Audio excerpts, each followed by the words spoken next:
El Perú se asfixia. Las colas interminables de peruanos y peruanas esperando comprar un poco de oxígeno para sus familiares enfermos de COVID-19 nos enrostran otra vez que no estábamos preparados para lo que venía.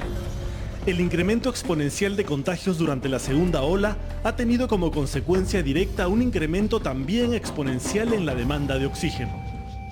Las nuevas mutaciones del coronavirus están haciendo que esta segunda ola sea un verdadero tsunami a nivel mundial y, por supuesto, también entre nosotros. Se calculó un 200% de aumento del consumo de oxígeno. Ya estamos en 300%.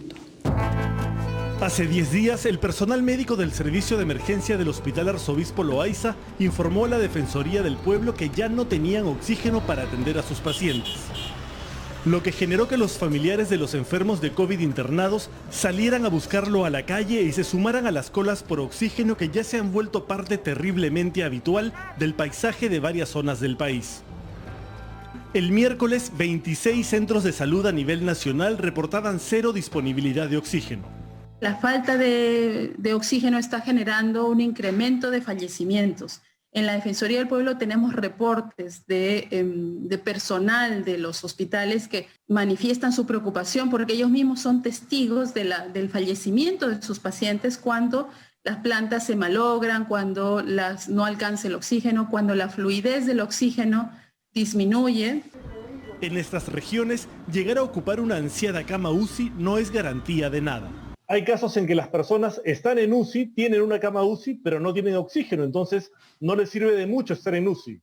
Lo que ha pasado en los hospitales es que se ha aumentado el número de camas de hospitalización, se han instalado, por ejemplo, más respiradores, pero sin prever que esos equipos adicionales que se han ido poniendo en estos meses iban a consumir más oxígeno. Y cuando se han llenado de pacientes, el sistema de provisión de oxígeno ha colapsado. Cuando llegó la pandemia al Perú, lo primero que pudimos constatar fue que nuestro sistema de salud no estaba ni por asomo preparado para afrontar una demanda sin precedentes de unidades de cuidados intensivos y oxígeno medicinal. En junio, el gobierno publicó un decreto de urgencia permitiendo la importación de oxígeno, bajando la valla de pureza de 99 a 93% y exigiendo a los productores de oxígeno industrial, tanto públicos como privados, que destinasen toda su capacidad a la producción de oxígeno medicinal.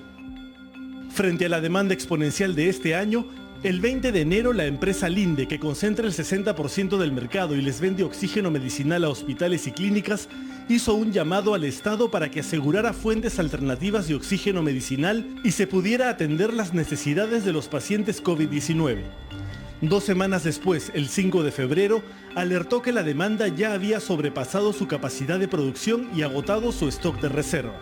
510 toneladas al día es la necesidad. Entre lo que producimos y lo que podemos comprar y está disponible en la industria nacional, 400 toneladas al día. Nuestro déficit es de 110 toneladas al día. Esta semana, la ministra de Salud reconoció públicamente que el déficit de oxígeno en el Perú es de nada menos que 110 toneladas diarias, el equivalente a 14.500 balones como estos al día. Con la terrible experiencia de la primera ola, llegamos a la segunda con un déficit enorme que todos los días cuesta vidas humanas. En la misma conferencia, Pilar Macetti ofreció algunos detalles de la forma como el gobierno prevé reducir esa brecha gigantesca entre la oferta y la demanda de oxígeno. Tenemos ya plantas que están en camino. Tenemos 3 plantas ya funcionando. Arequipa y Pisco están funcionando, fabricadas por la UNI. Satipo está entrando en funcionamiento, empezó hoy día a encender y están haciendo la calibración. A pesar de que existían otras alternativas en el mercado, como las plantas de oxígeno de la Universidad Católica, el Estado decidió invertir en 47 plantas de oxígeno fabricadas exclusivamente por la Universidad Nacional de Ingeniería. Gracias a un convenio con una empresa privada, la Católica ya ha instalado 29 plantas a nivel nacional. Y la UNI 4. Pese a que según el convenio de cooperación interinstitucional, las 47 plantas valorizadas en $26 millones, de los que ya se ha desembolsado la mitad, debieron entregarse el pasado 3 de enero. Le pedimos información a la UNI sobre el motivo de la demora en la entrega de las plantas y nos contestaron que el retraso se debe a dificultades en el mercado internacional para la adquisición de los equipos necesarios para montar plantas de oxígeno medicinal. pues las empresas en el extranjero que proveen los componentes para plantas de oxígeno medicinal se encuentran saturadas en cuanto a su fabricación por la alta demanda internacional. Con respecto a las fechas de entrega de las 43 plantas restantes, respondieron que vienen coordinando con el Ministerio de Salud, comunicando las contingencias y reprogramando los plazos de entrega de las plantas de oxígeno medicinal. Y agregan que la entrega de las plantas ya inició y continuará ejecutándose secuencialmente durante las próximas semanas. Es importante transmitir más precisión sobre cuándo se van a implementar estas plantas y cuándo se va a tener una mayor cantidad de oxígeno, ¿no? Porque ciertamente una cosa es tener 3 plantas más esta semana y otra cosa es tenerlas dentro de 3 meses. Sí, prometo. Óscar Ugarte, ex integrante del Comando COVID, fue nombrado el sábado ministro de Salud ante la renuncia de Pilar Macetti. Días antes nos había concedido esta entrevista en la que señala como el principal motivo del dramático déficit de oxígeno medicinal el incomprensible recorte presupuestal que ha sufrido el sector salud, a pesar de que era previsible la llegada de una segunda ola este año. Si bien al principio se le dio mucho dinero a salud, tanto así que el presupuesto al inicio del año era 18.500 millones de soles y subió hasta 27.500, o sea, 9.000 millones más, creció un 50%. Pero en el segundo semestre le metieron un frenazo, tanto así que el presupuesto aprobado para el 2021, habiendo sido el del 2020 27.500, lo aprobaron en 20.900. O sea, un presupuesto menor, inferior. 6.500 millones menos. Un frenazo en el financiamiento que, según Ugarte, tiene su origen en la vacilación del gobierno, primero para prever la llegada de una segunda ola y más tarde para reconocer que ya estábamos en ella. Recordemos que el hoy ministro de Economía, Waldo Mendoza, fue el defensor público de la tesis de que no iba a haber segunda ola, que ya había inmunidad de rebaño, etc. Graso error, porque eso ha llevado a paralizar los últimos meses del año pasado en cuanto a compra de plantas, en cuanto a camas UCI, en cuanto a hospitales transitorios, y en una cosa muy importante que todos estamos de acuerdo que había que hacer, pero tampoco se ha hecho, fortalecer el primer nivel de atención. La misma noche que llegó el primer lote de vacunas hace una semana, el propio presidente Sagasti exhortó a las empresas mineras a poner el hombro y sumarse a la producción de oxígeno medicinal. Pongan a disposición de los hospitales y diferentes centros médicos la provisión de oxígeno que ahora destina a la producción industrial y minera. Pero la Sociedad Nacional de Energía, Petróleo y Minería le respondió que las operaciones mineras no están en capacidad de producir oxígeno medicinal.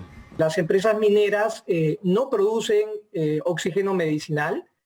Hay unas empresas que tienen fundiciones que sí producen oxígeno, que sí consumen oxígeno industrial, que no es apto para el uso humano. Y una de las 3 además tiene la capacidad de producir este oxígeno industrial que, reitero, no es de uso humano. La empresa Southern dona actualmente 6 toneladas de oxígeno medicinal al día. Macetti, aún ministra el martes, anunció que el Ministerio de Salud está coordinando con esta empresa la ampliación de su capacidad de oxígeno medicinal hasta entre 20 y 60 toneladas diarias. Pero según la Sociedad Nacional de Energía, Petróleo y Minería, esa cantidad solo estará alrededor de 20 toneladas diarias en total. Ayer el presidente Sagasti anunció que gracias a la colaboración de la empresa Linde, la planta de Southern podrá ampliar su producción a 20 toneladas diarias dentro de entre 7 y 10 días. Serían 20 toneladas diarias y no 60, hay bastante diferencia, ¿no? Sí, tenemos ahí una proyección a la luz de esta visita que se tuvo la semana pasada. Acordémonos que son 6 toneladas al día, esas 6 toneladas se podrían ver suplementadas con otras 12 toneladas, con lo cual estaríamos llegando a 18 o 20. De ahí la urgencia de realmente focalizarnos en este momento en importar el oxígeno medicinal que el país requiere.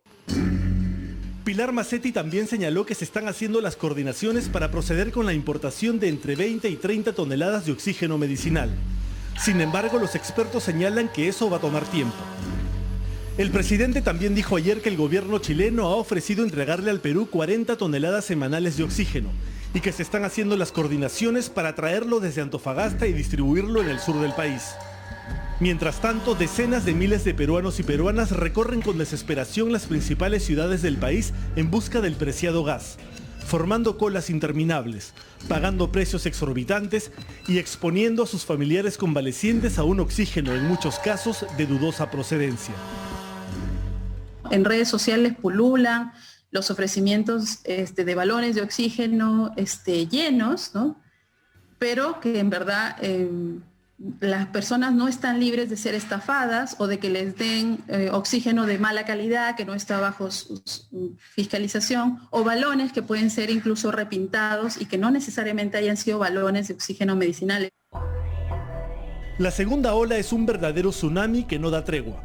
El crecimiento de los contagios, de los fallecidos y la demanda de oxígeno crece con mucha más velocidad que en la primera ola debido a las variantes más infecciosas del SARS-CoV-2 que circulan desde hace semanas en el país. Y nadie sabe hasta dónde vamos a llegar. No sabemos cuándo se instalarán las 43 plantas de oxígeno de la UNI faltantes, ni cuándo lograremos importar el oxígeno necesario para reducir esta brecha asfixiante. Vamos a tener en este año una tercera ola, y lo que tenemos que hacer es prepararnos adecuadamente, evitar cometer el error que hemos cometido el año pasado de no prepararnos como país para una segunda ola mucho más agresiva, ¿no? Solo queda esperar que el oxígeno que tanta falta nos hace llegue a tiempo para salvar la mayor cantidad de vidas posibles. Mientras tanto, el Perú se ahoga.